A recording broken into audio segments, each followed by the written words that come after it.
Tu sais, je dis ça peut créer des frustrations, mais comme ça l'a créé des frustrations. Non, mais je pourrais pas me faire pardonner, c'est pas pardonnable, ça a pas de bon sens. J'ai réalisé que j'étais constamment déçue de mes proches. Mais là, j'ai comme développé ce PTSD là. Ah ouais, j'ai mes dispo, on se voit jamais, on se voit une fois ou 4 mois. Fait que je sais que je suis pas une personne super présente. Hop in the range, sitting on 4Gs, riding with the gang. 30 with the 40 clip, let the bitch hang. Hit me with the reply, shout it, we can hang. On and on and we What's up les chums, j'espère que vous allez bien. Cette semaine, je me suis lancé le défi de vous sortir une vidéo de mes pires défauts. Ça peut sembler vraiment bizarre, mais tu sais, je me dis, sur les réseaux, on voit souvent le beau, on met de l'avant ce qui est beau de nous toutes cuties, prêtes à filmer, tu sais, ça fait 1 heure que je me prépare pour cette vidéo-là. Mais la réalité, c'est qu'on est tous des humains et on a tous des dark sides. Peut-être pas des dark sides, mais on a tous des côtés de notre personnalité qui sont moins avantageux. Des défauts. Aujourd'hui, je vous fais la liste de mes défauts, je vous en parle, je vous dis comment que ça a affecté moi, mes proches, comment que j'essaie de me trouver des trucs pour changer ces défauts-là puis essayer de tranquillement les estomper et les enlever de ma vie. Fait que c'est ça part! Défaut number 1, je suis souvent, voire tout le temps en retard. Ça, c'est l'histoire de ma vie, la gang. Honnêtement, je suis en retard, mais pas de beaucoup, ok? C'est bien rare que je vais arriver en avance. En fait, je pense que c'est jamais arrivé. Si j'arrive en avance, il y a de quoi de pas normal, puis je vais trouver une façon de changer ma routine, puis de faire quelque chose, d'arrêter sa route, puis finalement me mettre en retard. Je pense que vous allez voir dans la vidéo, ok? Il y a beaucoup de choses qui se rattachent au TDA. Puis là, vous allez vous dire, voyons, tout le monde se dit TDA en 2023. Mais j'ai un trouble du déficit de l'attention diagnostiqué, la gang, fait que c'est pas lancé dans les airs, diagnostiqué 2 fois, parce que j'avais été diagnostiquée quand j'avais 17 ans, puis j'aurais dû l'être bien avant. Ça m'aurait aidé un peu dans mon primaire et secondaire. J'avais bien de la misère, on comprenait pas trop pourquoi. Moi, je me trouvais nulle, je trouvais que j'étais la pire personne, j'étais vraiment pas bonne, mais ça s'est amélioré avec le temps. Puis de ce que un médecin m'avait expliqué à un moment donné, t'as comme différents stades de TDA, fait que t'as léger, modéré et sévère. Puis moi, on se situe entre le modéré et sévère. Mais bref, être en retard puis avoir une mauvaise gestion du temps, ça fait partie des caractéristiques d'une personne TDA, parce que c'est beaucoup plus que juste une personne qui est pas concentrée puis qui écoute quelqu'un d'autre dans un resto quand tu parles avec. C'est pas que ça le TDA. Fait que ma gestion de temps est vraiment mauvaise. Admettons là, ok? Je me mets mon cadran à 7h, je suis censée partir à 8h. De 7h à 1h45, je vais être comme yeah, chill, petit café, petit make-up, petite musique, on s'amuse. On se met dans le mood, tu sais. La journée va bien commencer et 5 minutes avant de partir, il y a tout le temps l'état de crise de moi qui court partout dans l'appart parce que je réalise que j'ai trop pris ça chill, puis là je suis en retard. Il me reste comme 3 petites affaires à faire que dans ma tête je suis comme 2 minutes c'est fait. Mais c'est jamais 2 minutes Alexandre faire ces affaires là. C'est vraiment juste avant de partir à un rendez-vous. C'est vraiment ça que j'ai de la misère. Je suis en retard, regarde, c'est tout là. Un like et un support. Prochain défaut. J'ai une mauvaise mémoire puis je suis all over the place. Je vous explique. Avoir une mauvaise mémoire puis être all over the place, ça a l'air pas si pire vite de même, mais ça m'a mis dans des situations vraiment de merde, souvent dans ma vie, et qui est oublier les fêtes de mes amis. Qui fait ça? Est-ce que ça vous est déjà arrivé d'oublier une fête de vos amis? Comme votre meilleur ami d'enfance? Un moment donné, je pense que c'est cette année en plus, je capotais là. Tu sais, la vie va vite, je suis une personne super occupée avec un horaire extrêmement chargé à tous les jours. Je pense à plein d'affaires, souvent je suis en voyage, je reviens, tu sais, ma tête elle déborde, ok? Puis on dirait que j'ai vraiment de la misère à retenir les fêtes. Clairement, il faut que je me mette un alarme là. On dirait que j'essaie de me convaincre, de me dire que voyons, telle personne est importante pour moi, je vais apprendre toutes les fêtes par cœur. Mais plus tu vieillis, plus tu rencontres des gens, puis ça fait en sorte qu'à chaque mois, à chaque jour, j'ai pas envie d'avoir la charge mentale de me dire bon, si tu as fête à quelqu'un aujourd'hui, non, ok, parfait, next. Mais là, j'ai comme développé ce PTSD là parce que j'ai oublié la fête à une des personnes les plus importantes de ma vie. J'ai grandi avec elle, c'est ma meilleure amie d'enfance. Elle a dit depuis qu'on a 2 ans, on se connaît. Puis j'ai oublié sa fête, je pense que c'est comme 2 ou 3 jours plus tard que j'ai fait oh my god, hello. J'ai envoyé 1001 messages vocaux, j'étais comme non, mais je pourrais pas me faire pardonner, c'est pas pardonnable, ça a pas de bon sens. Je me sentais tellement mal. En tout cas, dites-moi si ça vous est déjà arrivé. J'aimerais quand même ça avoir au moins un commentaire de quelqu'un qui a déjà oublié la fête à quelqu'un de super important dans son entourage pour me sentir moins mal. Prochain défaut, le ménage puis moi, ça fait 2. En ce moment, j'ai l'air d'une petite girly pop, toute cutie dans son petit décor de vidéo avec sa petite chandelle, son petit lit tout propre, sa chambre toute propre.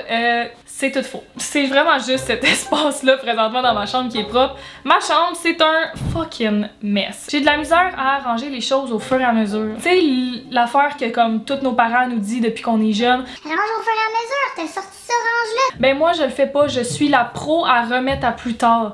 Surtout des affaires que je me dis, hey, y a pas mort d'homme si je range pas ma petite chemise dans mon garde-robe après je l'ai sortie. On dirait que pour moi, c'est pas quelque chose qui est prioritaire dans ma vie, tandis que ça devrait vraiment l'être parce que, comme pas mal de monde, j'aime être dans un environnement qui est propre, j'aime quand ça sent bon, je me sens mieux dans ma tête, tu sais. Je pense vraiment que l'environnement dans lequel que t'habites, ça reflète un peu ce qui se passe dans ta tête.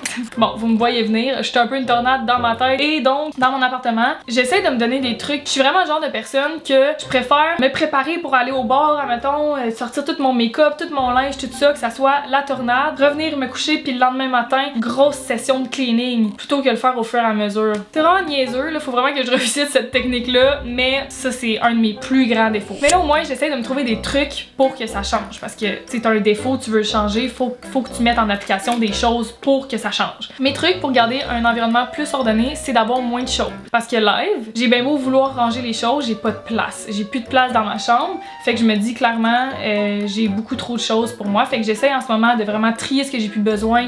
J'ai 2 boîtes de linge à donner que je vais aller porter à des organismes pour les gens dans le besoin. J'ai vraiment des produits, je trie les produits que je vais donner, que j'ai de trop à mon entourage. Bref, j'essaie le plus possible de me débarrasser de ce que je n'ai pas de besoin. Premier truc. Deuxième truc, j'adore les podcasts. Live, je suis dans une passe qui dure vraiment longtemps. Ça doit durer 3 ans ma passe podcast. Puis c'est loin d'être fini. Mais je trippe écouter des podcasts quand je fais mon ménage. Pour vrai, c'est comme méditatif puis ça me fait du bien. Hein? Ben coudonc. La chose que je déteste le plus au monde avec quelque chose que j'aime bien, ça fait que je passe un agréable moment. Faire ma vaisselle maintenant puis me faire à manger, c'est rendu agréable avec un podcast. Fait que ça, c'est un truc que je vous conseille. Et un autre truc qui va grandement m'aider dans ma vie, c'est mon nouveau bébé. Je peux pas vous le montrer physiquement parce que mon bébé il est quand même gros, ok? C'est mon Roborock Q Revo. La gang, c'est une machine de guerre. C'est non seulement une balayeuse intelligente, mais une mop aussi. Quand j'ai su que Roborock voulait collaborer avec moi, j'ai capoté comme si on venait de m'annoncer que je partais 1 an en voyage, toutes dépenses payées. Ça vous donne une idée, là? J'étais folle comme de la merde. On l'a reçu aujourd'hui à l'appart. Moi puis Fred, on capotait parce que la chose qui nous tente le moins d'un tâche ménagère puis qu'on doit faire le plus souvent, c'est bien passer la balayeuse puis la mop. Premièrement, c'est une machine super simple à faire la maintenance. T'as pratiquement rien à faire, là. Tout se fait toute seule automatiquement. Elle est vraiment intelligente. Quand tu startes ton robot pour qu'il fasse le tour de l'appartement, il va passer la balayeuse et la mop. Une fois que tout est fait, elle s'en va se reparquer dans sa petite maison. Puis les graines et tout ce que la balayeuse a ramassé va automatiquement se mettre dans le compartiment pour la balayeuse. Et sur le dessus, t'as 2 compartiments. Un pour l'eau propre, donc tu mets ton petit produit pour laver les planchers et l'eau propre. Et ton robot va venir le prendre avant de faire sa tournée dans la maison. Une fois que c'est terminé, le robot va automatiquement, naturellement, toute seule, éliminer l'eau sale qu'il a ramassée et le mettre dans le 2e compartiment sur le dessus, que c'est l'eau sale. Fait que toi, une fois que le robot a fait sa tournée, là, tout ce que t'as à faire, tu pognes ton bac, tu le vides et le tour est joué. C'est tout!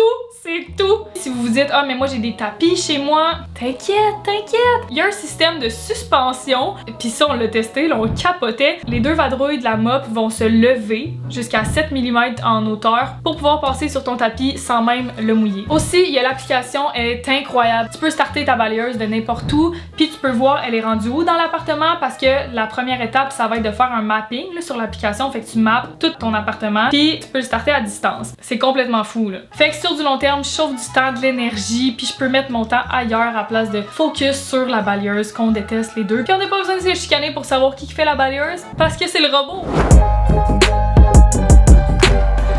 Prochain défaut, je réponds vraiment lentement à mes messages. C'est en moyenne 1 à 2 jours ouvrables, tu comprends? Mais si t'es chanceux, ça se peut que je te réponde dans la minute qui suit ou dans l'heure qui suit. Mais en moyenne, je me permets de répondre aux gens en dedans d'1 jour ou 2, là, tu sais, puis ça me stresse plus pantoute. Je me suis complètement enlevé cette pression-là de répondre rapidement aux gens. Là, 1 an à peu près, là, j'étais comme, oh my god, là, faut que j'essaye de plus rapidement parce qu'on me le reprochait vraiment beaucoup, que ce soit amis, famille, proches, tout le monde était comme, voyons, t'as jamais ton sel allumé? Je suis comme, oui, justement, mon sel est allumé pour que je travaille. Souvent, je suis sur tous mes écrans, j'ai mes 2 écrans devant moi, mon iPad, mes affaires, je suis en train de travailler, mais on dirait que les gens, s'ils me voient poster une story ou ils me voient faire quelque chose sur mon cell, ils sont comme ah ben elle peut me répondre, elle est disponible. Tandis que les gens en général qui travaillent dans un bureau vont pas répondre à leur cellulaire, ils vont pas le toucher pendant 8 heures, tu sais. Ça, j'ai eu beaucoup à comme décortiquer ça dans mon entourage parce que je pense que c'est un défaut de pas répondre assez rapidement parce que je vois ça comme un peu un manque d'intérêt puis comme si tu valorises plus ton temps que celui des autres, tu sais. Je pense que c'est important vraiment de répondre pas 2 semaines après. Ça, je trouve que c'est non, là, ça passerait pas. C'est ben trop frustrant pour les autres, mais je me permets de pas répondre instantanément quand je me fais écrire. Ça, selon ben des gens, c'est un défaut. Fait que je l'ai mis dans la liste pareil.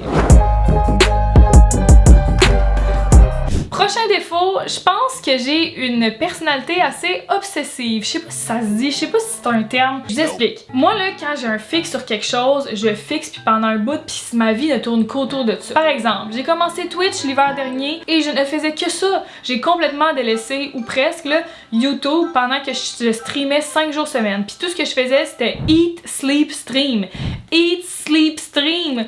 Genre, y a rien de sain là-dedans, mais ça avait pas de bon sens. Je faisais du 7 heures par jour de stream bien souvent. C'est rare que mes streams étaient en bas de 6 heures. Même affaire, mettons, je m'en vais faire mes cours de plongée, là, je suis comme, oh my god, faut que je fasse de la plongée partout dans le monde, je veux que faire ça. Ou quand j'étais jeune, je m'achète un ukulélé, je veux apprendre tout sur le ukulélé, je suis rendue une ukulélé girl, puis je vais vivre ma vie de ça. Non. Je pense que j'ai des trips, tu sais, puis même affaire sur la bouffe. Je vais triper sur une recette, mais je vais la faire constamment, puis je vais manger que ça, mais c'est pas super bon, mettons. Puis je pense que cette personnalité obsessive-là, comme je me diagnostique que c'est peut-être même pas ça, ça l'affecte aussi la sphère de mes amitiés. Je vous explique. Si, mettons, je connecte vraiment fort avec quelqu'un, puis que je rencontre cet ami-là, puis que là, c'est le coup de foudre amical, je vais passer tout mon temps avec cette personne-là, je vais que vouloir voir cette personne-là. Dès que je vais avoir un temps de libre dans mon horaire, je pense à cette personne-là, et je dédie tout à cet ami-là pendant 3 mois. Ce que ça vient créer, ça crée une relation fusionnelle qui est pas bon en amour comme en amitié, parce que si du jour au lendemain t'es comme ok, je veux mon espace, je veux retrouver mes affaires, puis tu réalises que c'est pas super sain d'entretenir ça sur du long terme autant intensément que ça, ben ça vient créer des déséquilibres. Est-ce qu'elle m'aime encore, Alexandre? Est-ce que nanana? Fait que j'ai tendance à mettre les pieds dans les plats pour ça, puis aussi ça crée des frustrations chez mes autres amis, parce que mes amis sont comme my god, elle voit tout le temps cette personne-là, mais pas moi. Ah ouais, jamais dispo, on se voit jamais, on se voit une fois ou 4 mois. Je trouve ça quand même important que mes amis sachent que si, admettons, aujourd'hui je te vois, c'est parce que j'ai décidé de te voir puis ça me tentait puis j'étais disposée à, plutôt que voir mes amis pour faire un check dans la liste, là. Parce que j'ai réalisé que souvent les personnes qui veulent plaire à tout le monde vont juste vouloir donner du temps égal à tout le monde pour plaire, pour pas décevoir personne. Ça a été moi longtemps, puis dans les dernières années, j'ai beaucoup plus focus sur mes projets, fait que j'ai quand même beaucoup délaissé le côté, la sphère amicale. Tu sais, je dis ça peut créer des frustrations, mais comme ça l'a créé des frustrations. Ça l'a déjà créé des chicanes un peu puis des affaires que comme j'étais pas assez présente. Fait que je sais que je suis pas une personne super présente, mais quand je suis là, je suis tellement toute là, puis je l'avais dit dans une autre de mes vidéos, mais c'est vraiment vrai. Comme quand que je suis avec mes amis, je vais pas être sur mon cell, je vais pas faire quelque chose d'autre. Je veux vraiment avoir la tête libre puis pas avoir ah faut que j'envoie telle affaire à mon agente, faut que je fasse ci, faut que je fasse ça. J'ai envie de juste vraiment être 100% disposée puis m'offre. Tu sais comme ça c'est quelque chose d'important pour moi, fait que je me disais tant qu'à ce que je sois pas disposée émotionnellement ou mentalement pour mes amis, je vais pas les voir. Fait que des fois ça peut faire en sorte que je les vois pas pendant 3-4 mois. Mais c'est pas bon, puis c'est pas bon pour moi non plus là. J'aime tellement ça voir mes amis faire des petits soupers entre girls, faire tu sais ça me fait vraiment du bien, mais je le délaisse vraiment beaucoup puis beaucoup trop. Fait que c'est ça. Je pense que je me débrouille mieux. Prochain défaut, j'ai une très grosse carapace que les gens voient pas. Ça paraît pas à première vue parce que de nature, là, je suis chaleureuse. Fait que tu vas me rencontrer dans un bar, tu viens me parler, je vais être comme hey, salut, c'est quoi ton nom? Nanana, je vais full parler avec toi. Puis ça, j'ai pas de problème à connecter avec des gens. J'aime ça réellement, là, concrètement. Là, c'est pas fake pantoute, j'adore connecter. J'aime vraiment rencontrer des nouvelles personnes en général. Par contre, avant d'avoir 100% ma confiance, puis que tu fasses partie de mon cercle proche, ça va prendre longtemps, puis les gens souvent le savent pas. C'est pas, j'ai pas une période déterminée dans ma tête. Ok, après 3 mois, la personne a passé le test ou pas. C'est pas ça. J'y passe pas en test, là. Je pense que j'ai quand même une grosse carapace. Je sais pas, honnêtement, si c'est par des expériences passées que je me suis fait blesser ou quoi que ce soit en amitié ou en amour, mais comme, ouais, j'ai de la misère à faire rentrer des personnes, à vraiment, là, comme, tenir à eux à 100% puis à les aimer fort. Ça me prend un peu de temps parce que on dirait que je me dis, tu sais, ça se peut que ce soit une belle connexion puis comme j'ai du fun avec elle, mais ça se peut que ce soit juste éphémère puis que dans 2 mois, on s'en crisse l'un de l'autre. Mais tu sais, avant que tu fasses partie de mon cercle pour des années, là, pour le reste de ma vie, mettons, là, ça prend un esti de bout. Mais ouais, je veux juste bien connaître la personne avant qu'elle fasse partie de ma vie. Prochain défaut, et ça, on se se l'attendait. Je pense que si vous me suivez depuis longtemps ou peu, je pense que vous le savez déjà, je suis une personne qui pète quand même beaucoup, là. Je pense plus que la moyenne, là, tu sais. J'ai le côlon irritable, on le sait, c'est plus une cachette, le rendu là, c'est simple. Mais ça se peut que tu te dises, ben là, c'est pas un défaut, c'est juste normal, c'est humain. Hey, demande à mes proches voir si c'est un défaut. Demande à Mick particulièrement. Lui, c'est son plus gros turn-off de chez moi. Je vous donne un exemple.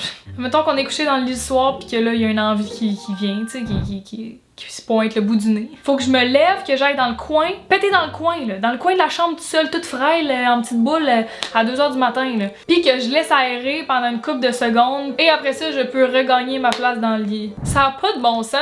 Fait que c'est ça, short and sweet. J'ai dit ce que j'avais à dire là-dessus.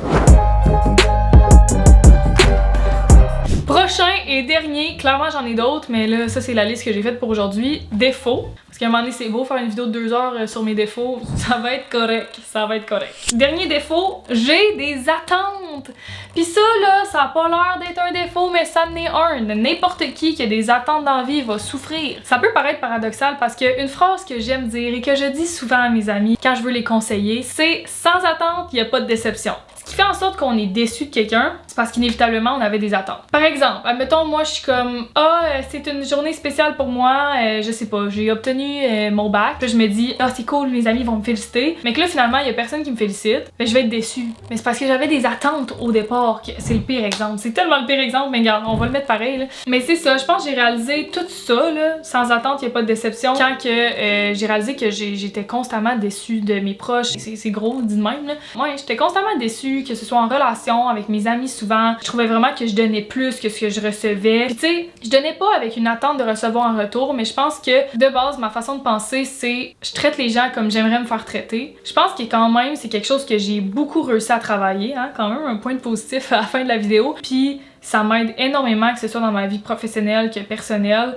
Ça fait tellement du bien de poster une vidéo sur YouTube en se disant moi j'aime ma vidéo, j'ai travaillé fort dessus, je crois en mon message ou je pense que c'est drôle. Fait que peu importe les statistiques, le nombre de views, le nombre de likes, le nombre de commentaires, je m'en fous. Ça a pris du temps. Je pense que c'est quelque chose que je mets beaucoup en application ces temps-ci parce que je veux pas, je pose des vidéos différentes que ce que je pose d'habitude, puis il y en a des vraiment différentes qui vont s'en venir. Ça va plus être nécessairement que des affaires drôles sur ma chaîne puis full montage. Fait que pour moi, ça demande un énorme lâcher prise puis de pas avoir d'attente sur les résultats. Honnêtement, ça me fait tellement du bien. Dans la dernière année, j'essaye vraiment de care moins. Souvent, quand les gens vont te demander « Hey, comment ça va ce temps-ci? » Tu vas dire « Ah, ça va bien à la job. » Non, on parle beaucoup de la job parce que veux pas, dans notre société, on travaille 5 jours semaine. Fait que ça devient quasiment une partie entière de notre personnalité. Fait que si on réussit pas bien au travail, on n'a pas des bonnes performances, ben on n'est pas bon, tu sais. On vient quasiment à se remettre en question sur nous puis à diminuer notre valeur tandis que ça n'a aucun rapport. Fait que c'est ça, j'essaie vraiment de faire un détachement avec ça puis avec mes attentes. Puis je me répète tout le temps cette phrase-là, sans attente, il n'y a pas de déception. Puis à date, ça va bien, ça va bien. Je pense que je vais toujours en avoir pareil, mais de les réduire un peu, ça va. Ok, fait que c'est ce qui conclut la vidéo. Je pense que j'ai assez énuméré de défauts comme ça. Dites-moi s'il y en a un qui vous a surpris. Merci d'avoir écouté la gang puis de vous être rendu jusqu'à la fin. Sur ce, on se voit dans une prochaine vidéo. Bisous, bye!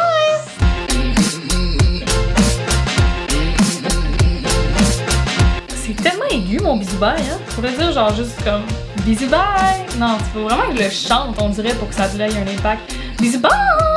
Ouais, c'est ça. En tout cas, bon, bisous bye là.